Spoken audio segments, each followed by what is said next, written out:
सब अपने अपने कुनबे को बचाने में लगे हुए हैं। राजद भी इससे अछूता नहीं है। खेला तो जरूर उन्होंने कहा था, अगर ये खेला बिना बोल के करते तो मैं समझता हूं कि खेला जरूर होता बिहार में। सूत्रों से पता चलाता है कि बहुत बड़ी मोटी रकम की बात भी चल रही थी, पेशकश हुई थी। सम्राट चौधरी जो है बच्चे हैं नहीं, बीजेपी के प्रदेश अध्यक्ष है और बड़े ही माहिर खिलाड़ी, क्योंकि जिस तरह से आपने कल बिहार विधानसभा का फ्लोर टेस्ट है, यानी कि बहुमत साबित करना है नीतीश कुमार को। नीतीश कुमार अपने दूसरे कार्यकाल में भाजपा के साथ मिलकर फिर से सरकार बनाए हैं और कल उन्हें बहुमत साबित करना है। लेकिन क्या आपने कभी सोचा है कि जिन विधायकों को आपने अंगुलियों में स्याही लगाकर वोट दिया है, आज वही विधायक कहीं ना कहीं अपने नेताओं के बंधक बने हुए हैं। नेताओं ने उन्हें बंधक बनाकर एक जगह रखा है। क्या यही जो है लोकतंत्र है? आज यदि उन विधायकों के क्षेत्र की जनता उनसे मिलने आती है तो कोई भी मिलने वाला नहीं है। उनके क्षेत्र में यदि कोई घटना घटती है तो उनके मोबाइल फोन जो हैं वो बंद हैं। अभी हम जहां खड़े हैं, यहाँ करीब करीब सैकड़ों विधायक जो हैं वो रहते हैं। ये एमएलए फ्लैट है, एक तरीके से बंगलो, एमएलए बंगलो है और तमाम देखिए राजद के ही विधायकों का झंडा लगा हुआ है। विधायक जी की गाड़ी देखिए, मंजू अग्रवाल विधायक हैं, शेरघाटी की विधायक हैं, गाड़ी लगी है। लेकिन विधायिका जी जो हैं वो तेजस्वी यादव के आवास में बंद हैं। ऐसे तमाम जो विधायक हैं और तमाम पार्टियों के, सिर्फ इसमें राजद ही नहीं है, भाजपा भी है, जदयू भी है, राजद भी है, यहां तक कि माले या कह लीजिए वाम जो है वो सरकार में शामिल नहीं थे, फिर भी उनके विधायक तेजस्वी के घर में शायद कैद करके रखे गए हैं। आज सुबह सुबह जब हमने तेजस्वी यादव के घर की तस्वीर जब मैं दिखा रहा था, उस समय जब आरजेडी के एमएलसी जो बिस्कोमान के चेयरमैन है सुनील सिंह, वो भी वहां पहुंचे और उन्होंने विक्ट्री दिखाई। उस विक्ट्री का मतलब यदि मीडिया में निकाला जाए तो क्या वो विक्ट्री का मतलब जो है वो अपने विधायकों को एकजुट रखने में कामयाब हुए, या उन्होंने पहले से विक्ट्री दिखा दी कि कल तो हम कोई ना कोई खेला कर देंगे। इस पर बात करने के लिए हमारे साथ रमन है, वरिष्ठ पत्रकार हैं पटना के। रमन, क्या सोच रहे हैं? खेला तो देखिए मनोज जी, खेला तो जिसकी खेले की बात की जा रही थी, मुझे लग रहा है कि अब ये खेला होने वाला नहीं है। लेकिन हाँ, जिस तरह से आपने विक्ट्री की जो बात की है, सुनील सिंह ने जो विक्ट्री का साइन दिखाया है, तो कह सकते हैं कि उनको संतोष इसमें होगा कि उनके जो विधायक टूटने की बात की जा रही थी, कल हमने चर्चा की थी कि 12 विधायक राजद के भी इधर उधर जा सकते हैं, तो वो कामयाब जरूर हो गए हैं। ऐसा लग रहा है कि राजद जो अपने 79 विधायक हैं उनको बचाने में सफल रही है। अगर नीलम देवी की बात छोड़ दी जाए तो बगल में घर है और हिमाकत भी नहीं कर सकते हैं उनको आप लाकर। चार, लेकिन रमन कल 4 नहीं थे उनके, नीलम देवी नहीं थी, सर्वजीत नहीं थे, लेकिन उस पे पर्दाक्षेप किया गया कि सब अपने व्यक्तिगत काम से हैं। सर्वजीत ने फोन करके आला कमान को कह दिया था कि मैं व्यक्तिगत कारण से बाहर हूं, लेकिन वो भी आ जाएंगे। देखिए सबसे बड़ी चीज है ना कि जिस तरह से कह सकते हैं नजरबंद, आपने फिल्मों में देखा होगा या बड़े बड़े पॉलिटिकल, बिहार के लिए ये नया चीज था, ये पहली बार हो रहा है। कांग्रेस के विधायक 16 चले जा रहे हैं, हैदराबाद चले जा रहे हैं, इधर बीजेपी है करी के हम शिविर लगा रहे हैं, उसके लिए बोध गया जा रही है। इधर राजद जो है अपने सारे विधायकों को, आपने देखा होगा तस्वीरों में कि उनका जो सुरक्षा प्रहरी है, सुरक्षा गार्ड है जो मिला हुआ है, वो हाथों में बैग लेकर, कोई कपड़ा लेकर सब जा रहा है। तो इससे समझ में आ रहा है ना कि सब अपनी अपनी जुगाड़ में लगे हुए हैं, सब अपने अपने कुनबे को बचाने में लगे हुए हैं। राजद भी इससे अछूता नहीं है। खेला तो जरूर उन्होंने कहा था, अगर ये खेला बिना बोल के करते तो मैं समझता हूं कि खेला जरूर होता बिहार में। रमन, सबसे एक बड़ी बात है कि भाजपा को किस चीज का डर? उसके पास तो सभी ऑप्शन खुले हुए थे। देखिए भाजपा बड़ी चतुराई से इस सब चीजों पर ध्यान दे रही है। मैं आपको बताऊं कि भाजपा के भी 3-4 विधायक नहीं थे शिविर में, लेकिन वो बड़ी चतुराई से सब चीजों पर पैनी नजर रखी हुई है। उनको ये लग रहा है कि बीजेपी खामखा इसमें क्यों आए, क्योंकि ये सीधी लड़ाई अब है नीतीश कुमार बनाम लालू यादव। और लालू यादव ने, मैं बताऊं कि आपको, कि उन्होंने कमान संभाल ली है जब से ये खेला होने की बात हुई है। श्रवण कुमार का भी बयान आपने सुना होगा कि उन्होंने कहा कि राजद विधायक लगातार हमसे संपर्क कर रहे हैं, हमारे विधायकों से, लेकिन हमारे यहाँ कोई टूटने वाला नहीं है। मुझे तो ये भी पता चला था, सूत्रों से पता चला था कि बहुत बड़ी मोटी रकम की बात भी चल रही थी, पेशकश हुई थी, लेकिन कोई भी जो विधायक है नहीं चाहेगा कि भी 1.5 साल से ऊपर जो है उनका कार्यकाल बचा हुआ है तो उसको खोया जाए। और एक गलत मैसेज आता है क्षेत्र में, जिस क्षेत्र से आप चुन के आते हैं, जिस क्षेत्र की आप प्रतिनिधित्व करते हैं, जिस क्षेत्र का, वहां एक गलत मैसेज आता है। तो इससे बचने के लिए कल तक देखिए, कल तक लगातार चर्चाएं चल रही थी कि जदयू के इतने विधायक नहीं है, लेकिन अभी तक जो मुझे जानकारी मिल रही है कि सारे के सारे जितने भी विधायक है, एक तो व्हिप जारी कर दिया है पार्टी ने, जीतन राम मांझी ने भी उधर ही अपने 4 विधायकों के लिए किया है। तो सबको डर है कि कहीं ये ना हो कि ना घर के रहे ना घाट के रहे, सत्ता भी ना जाए और इधर से हाथ से विधायकी भी निकल जाए।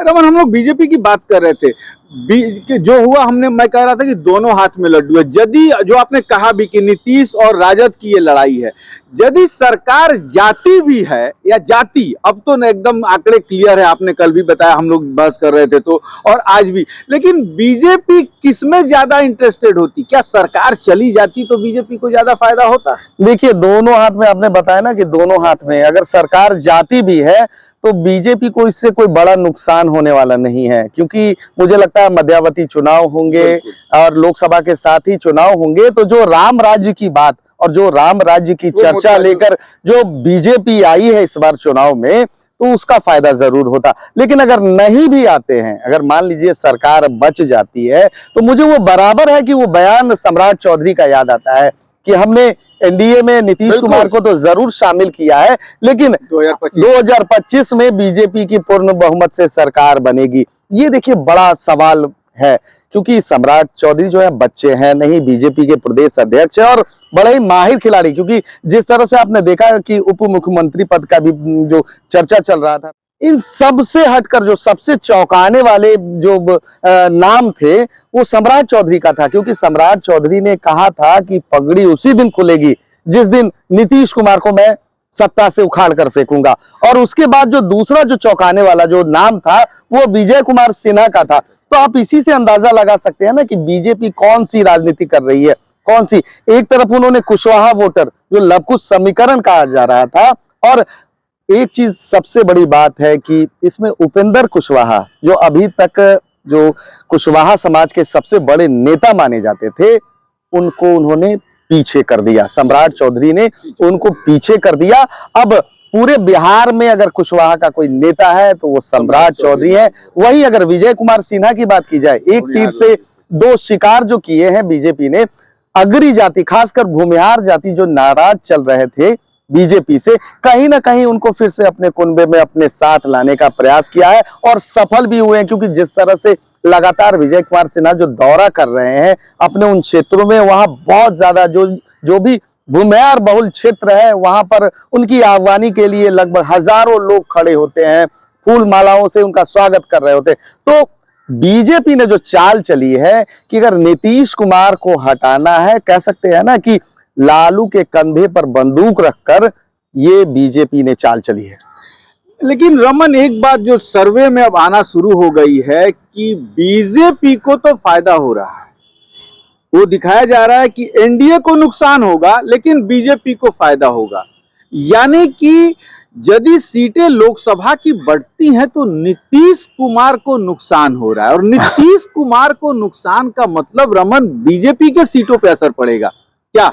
देखिए, नुकसान और फायदे की जहां तक बात है तो नीतीश कुमार का आना सबसे फायदेमंद इसलिए साबित हुआ बीजेपी एनडीए कुनबे में, क्योंकि जो इंडिया गठबंधन की बात की जा रही थी वो अब कुनबा पूरी तरीके से समाप्त हो चुका है, बिखर चुका है। जो अरविंद केजरीवाल ने भी कह दिया कि हम अकेले अपने दम पर पंजाब में चुनाव लड़ेंगे, और वही कमोबेश स्थिति दिल्ली की भी होगी। ममता बनर्जी पहले ही कह चुकी है कि हम अपने दम पर चुनाव लड़ेंगे। कांग्रेस है अब इस पूरे गठबंधन में अलग थलग दिखाई दे रही है। जहां तक नुकसान की बात है, एनडीए की नुकसान की बात है, मैं बताऊं कि पिछले बार दोनों ने 17-17 सीटों पर चुनाव लड़ा था। 17 सीट बीजेपी जीत कर आई थी, 16 सीट जदयू जीत कर आई थी, और जो चिराग पासवान थे 5 उनके सीट थे। तो वो तो है जदयू। देखिए जदयू, ये तो मुझे भी लग रहा है, और जैसा कि संभावना बताई जा रही है कि जदयू को नुकसान इसलिए हो सकता है कि नीतीश कुमार की जो पलटी मारने वाली नीति है, जो अविश्वसनीयता है, जो इनक्रेडिबिलिटी है, वो अब जनता के बीच रह नहीं गए। अब जनता भी चाह रही है कि नीतीश कुमार ने जो 18 साल बिहार में राज किया है, अब वो खत्म हो, एक नया चेहरा आए, एक नए उत्साह के साथ, खासकर युवाओं के द्वारा ये कहा जा रहा है कि नीतीश कुमार अब बूढ़े हो चुके हैं। और मैं बताऊं कि राजा उसी शेर को बनाया जाता है जो नौजवान होता है। बूढ़े शेर के हाथ में कभी भी जंगल की कमान नहीं दी जाती है। रमन, अंतिम एक सवाल और है।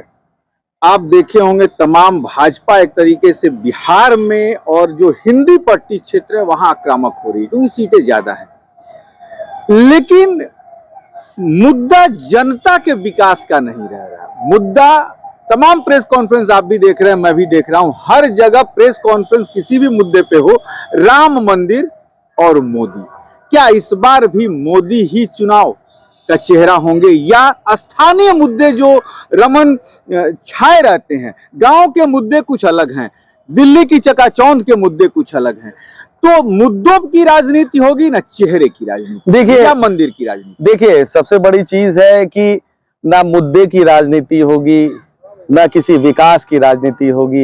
यहाँ सिर्फ और सिर्फ जो पूरे भारत में भी राजनीति चल रही है, वो मोदी के नाम की राजनीति चल रही है, राम मंदिर की राजनीति चल रही है। हम हमेशा देखते हैं कि आपने भी देखा होगा कि हर एक जो प्रेस वार्ता होती है उसमें बताया जाता है कि मोदी जी ने ये किया, मोदी जी ने वो किया, लेकिन हाँ किया, लेकिन जो जमीनी हकीकत है अगर वो देखी जाए तो बहुत ऐसे सारे काम है। जैसे रोजगार की अगर बात की जाए, जितने युवा हैं अब वो मतलब पढ़ाई छोड़कर दूसरे क्षेत्र में जा रहे हैं, व्यवसाय कर रहे हैं। मोदी जी इसमें भी कहेंगे कि हाँ हम तो स्टार्टअप योजना दे रहे हैं, पैसे दे रहे हैं, लेकिन नहीं, युवा को नौकरी चाहिए, युवा को रोजगार चाहिए, क्योंकि परिवार जो है उसी नौकरी से चलती है, परिवार जो है उसी व्यवसाय से चलता है। पैसा, आप कहते हैं कि जीडीपी रेट जो है वो गिर गया है, जीडीपी मतलब, और आप अगर जाएं बाजार में जाएं तो जिस तरह से जो महंगी कीमतें हुई हैं सामानों की, उससे जो कह सकते, देखिए एक बड़ी चीज है कि जो बड़े व्यवसायी हैं, जो अपर कास्ट है, उनके लिए क्या है, उनके पास पैसा है, वो आराम से खा लेते हैं। जो लोअर ग्रेड में है, अति पिछड़ा पिछड़ा, जो गरीब तबके में, जो जिनको 2 लाख जो रुपए देने की बात की गई है 94 लाख परिवारों को, उनको सरकार मदद कर रही है। लेकिन जो बीच वाले, जो मिडिल क्लास लोग हैं और जो लोअर मिडिल क्लास हैं, उनसे जाकर पूछिए कि उनकी क्या स्थिति है, क्या उनके पास बैंक बैलेंस है, क्या उनके घर में जो है अनाज है, क्या उनके पास 2 जून के कपड़े हैं, क्या सर पे छत है। आज भी वो लोग बेबस हैं, परेशान हैं, और यही कहते हैं कि जुमलेबाजी नहीं, मैं ये नहीं कह सकता हूं कि जुमलेबाजी इसको कह सकते हैं, लेकिन मोदी जी ने जो कहा है, जो किया है, उसको धरातल पर उतरना भी चाहिए। बहुत ऐसी चीजें हैं जो धरातल पर अभी तक नहीं उतर पाई हैं।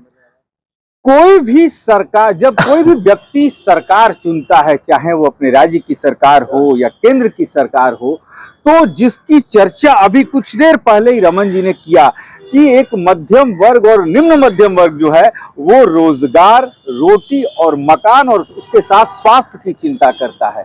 और जब ये 4 चीजें वास्तव में धरातल पर उतरती हैं, मध्यम वर्ग को फायदा होता है, तब लगता है कि सरकार काम कर रही है। दिल्ली की चकाचौंध में बैठकर बिहार के गांव की वस्तु स्थिति को हम पता नहीं कर सकते हैं। प्रधानमंत्री मोदी भी दिल्ली में बैठते हैं और उनके अधिकारी और उनके नेता जो रिपोर्ट देते होंगे वही रिपोर्ट को माना जाता है। लेकिन इसके इतर भी बिहार में, क्योंकि हम अभी बिहार में खड़े हैं, बिहार की राजनीति की बात कर रहे हैं, तो बिहार में इतर समस्याएं बहुत ज्यादा हैं, जिसे रमन ने कहा कि उसे कहीं ना कहीं धरातल पर उतारना होगा। तो इस बार, जैसा मैं हमेशा कहता हूं कि सियासत की गलियारों में जिस कुर्सी को सौंपने आप जा रहे हैं, अपने अंगुलियों पर कालिख लगाकर उस समय, इस निश्चित तौर पर उस समय को याद कीजिएगा। ये नेता जो आज अपने नेताओं के द्वारा बंधक बना लिए गए हैं, तो किस तरीके के ये सियासत चल रही है।